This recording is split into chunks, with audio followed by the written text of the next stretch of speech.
Hello, everyone. My name is Sean Weiss. Welcome to the Entrepreneurial Behavior and Strategy Show. Today, we have a diverse panel of experienced professionals from various industries and times to talk about leadership, values, and the role of the entrepreneur. We have five panelists who are regarded as some of the greatest leaders of this generation and generations past. We'll be hearing from Henry Ford, who pioneered the automobile, Richard Branson, who built the Virgin Empire, Michelle Romano, who is a tech whiz and entrepreneur, Walt Disney, who built one of the greatest entertainment empires in the world, and Elizabeth Holmes, who had an idea about revolutionizing the biotech industry. Thank you for coming. Let's get to the questions for our panelists. And the first question is directed at everyone. What makes a good entrepreneur? And I guess we'll start with the oldest person here, Walt Disney. One key element behind the Disney brand is the dream. If you can dream it, you can do it. I quickly learned that Hollywood, just like the rest of corporate America, not only demands hard work and ambition, but also a new set of qualities, including salesmanship, management skills, inspiration, and personality. In order to achieve independence in my field, I invested every dollar I made back into Disney's production value. Most importantly, I had a strong belief about what the future held for my company. My dreams soon became a reality. And Elizabeth, what makes a good entrepreneur? Yeah, so I believe a good entrepreneur has many characteristics, such as being a self-starter and a big risk taker. Dropping out of university to start my company was a big risk, but I saw the opportunity and I took the chance. I was dedicated to creating a breakthrough in the medical science industry. And Richard, what do you say? I think there are two parts of what make a good entrepreneur. First, a good entrepreneur is someone who knows exactly what it's trying to achieve with his business idea and has a strong determination to succeed. Also, early on, they should be willing to devote most of their time to their startup. Secondly, a good entrepreneur should always be seeking new opportunities.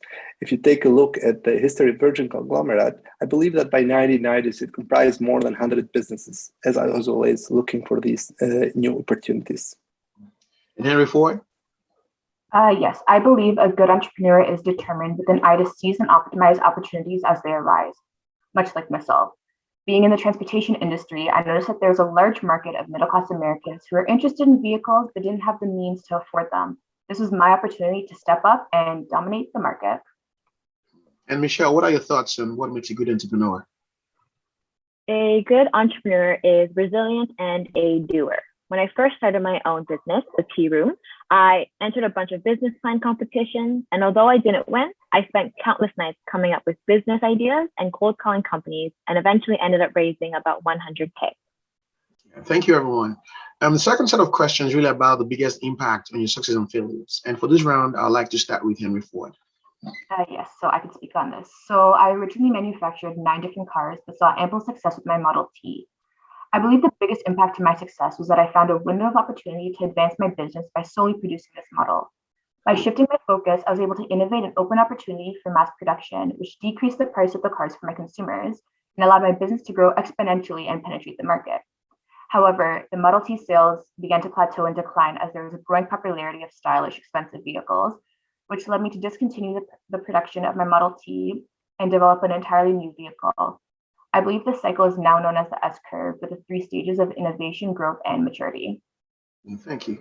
And what about you, Richard?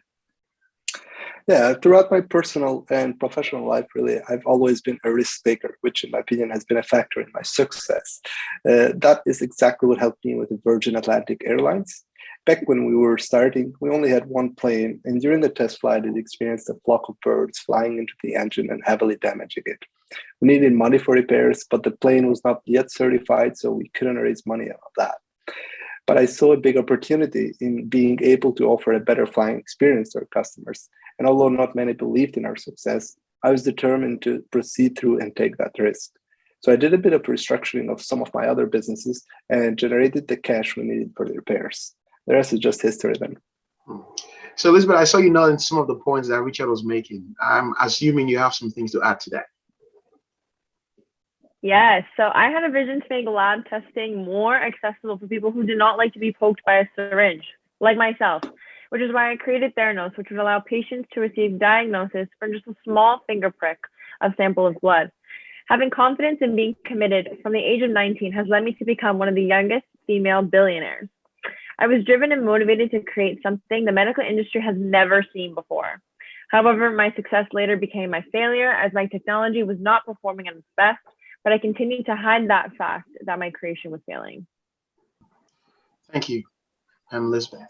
Now, the third question is, what was the biggest challenge you experienced as an entrepreneur? And Michelle, I would love to hear from you, hear your answer. Yeah, so my whole career was hearing no a lot. And there were multiple points in time where I felt like this was too hard and it just seemed like one problem after the other. That was when I learned that as an entrepreneur, you need to have an incredible amount of resilience and not expect things to always work out as you thought they would. If I may add, Of course, Wealth, go ahead. I had a specific vision as to how I wanted my empire to come together. However, oftentimes my vision would be different to my colleagues. When I was building Disneyland, my Imagineers and I would not see eye to eye. I had a belief that Disneyland would be what was good, true, and beautiful about the world. I hated the stench of beer and hot dogs, and my vision did not include roller coasters and Ferris wheels. Using the lean startup method, however, we created a minimum viable product and listened to what our customers responded to, and all four were added to Disneyland over the years. So what about you, Henry? I believe you had a different leadership style.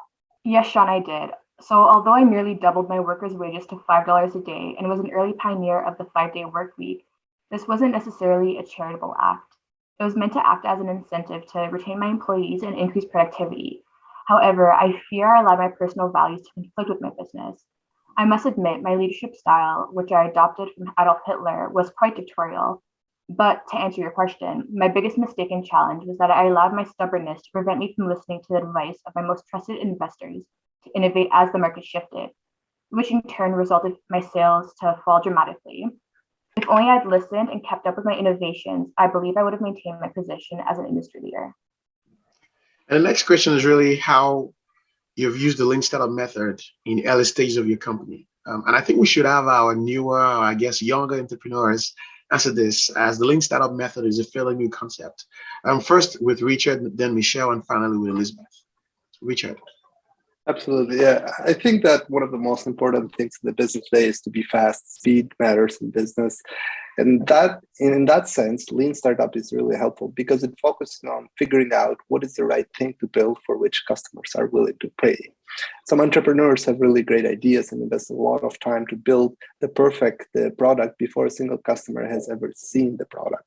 In these cases, it is more important to first come up with a minimum viable product that has the most basic features and then validating that to the potential customers. Also, techniques such as A/B testing can come to help in determining how to proceed with the development of your product. These are things that have helped us start and scale a lot of business around the world. And Michelle? I actually used the lean startup when creating ClearBank, which is a better alternative to venture capitalists.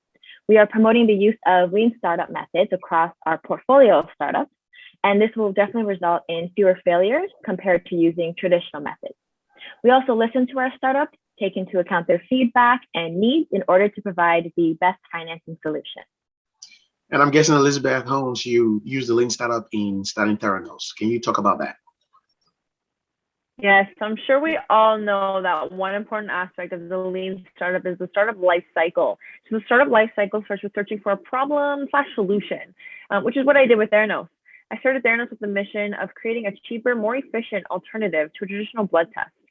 Theranos promised patients the ability to test for conditions such as cancer and diabetes with just a few drops of blood. The technology attracted hundreds of millions of dollars in funding, a board of well-known political figures, and key retail partners. There was nothing like this in the market at the time, which attracted investors. Funding grew, and my company raised $400 million. However, after failed trials of the product and lying about the results, my company reached the decline stage a lot faster than expected. Wow, sorry, that's unfortunate. So thank you all to all of our panelists for taking the time to answer these questions. Before we end this panel discussion, I just want to ask our panelists in one sentence or less, what advice would you give to young entrepreneurs? And we'd like to start with Richard. Yeah, be resilient and never give up. And really just fight, and just fight to survive. Failure is simply the opportunity to begin again, this time more intelligently. Yeah, I would say take accountability for your actions. I would say invent your own job, take such an interest in it that you eat, sleep, dream, walk, talk, and live nothing but your work until you succeed. One advice I would give is that young entrepreneurs don't need an MBA, they need a GSD, a Get Stuff Done degree. Thank you all so much. That's wonderful advice from our panelists, and I hope everyone watching was taking notes. I surely was taking notes. That's a wrap for the first edition of the Entrepreneurial Behavior and Strategy Show. Thank you again, our panelists, for providing the knowledge and insight. Have a good night, and see you on the next show. Thank you, everyone. Good night. Thanks for having me. Good night. Thank Thank you. you.